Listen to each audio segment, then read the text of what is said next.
Vous avez pu voir les images de son évasion. El Chapo, l'un des barons de la drogue au Mexique, s'était échappé de sa prison par un tunnel creusé dans le bac de sa douche.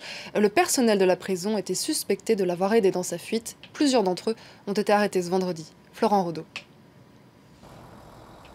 Ils sont 7. 7 employés de la prison d'Altiplano à se retrouver ce vendredi derrière les barreaux.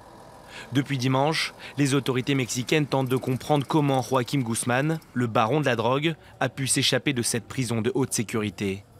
Le ministre mexicain de l'Intérieur a d'ailleurs fait de sa recapture une priorité. Nous allons poursuivre tous ceux qui sont impliqués. Nous allons poursuivre tous ces traîtres qui ont trahi nos institutions et notre société. Les objectifs sont clairs: recapturer ce délinquant et punir jusqu'au dernier de ses complices. Plus l'enquête avance, plus les dysfonctionnements qui ont permis à El Chapo de s'évader apparaissent au grand jour. On apprend notamment qu'il aura fallu 18 minutes aux gardiens de la prison pour se rendre compte de sa disparition et donner l'alerte.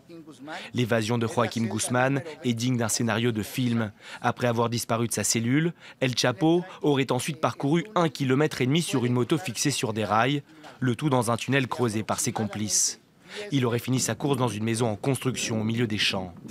Sa deuxième évasion en 14 ans porte un coup rude à l'action du président Enrique Peña Nieto, qui a fait de la lutte contre les cartels de drogue son cheval de bataille.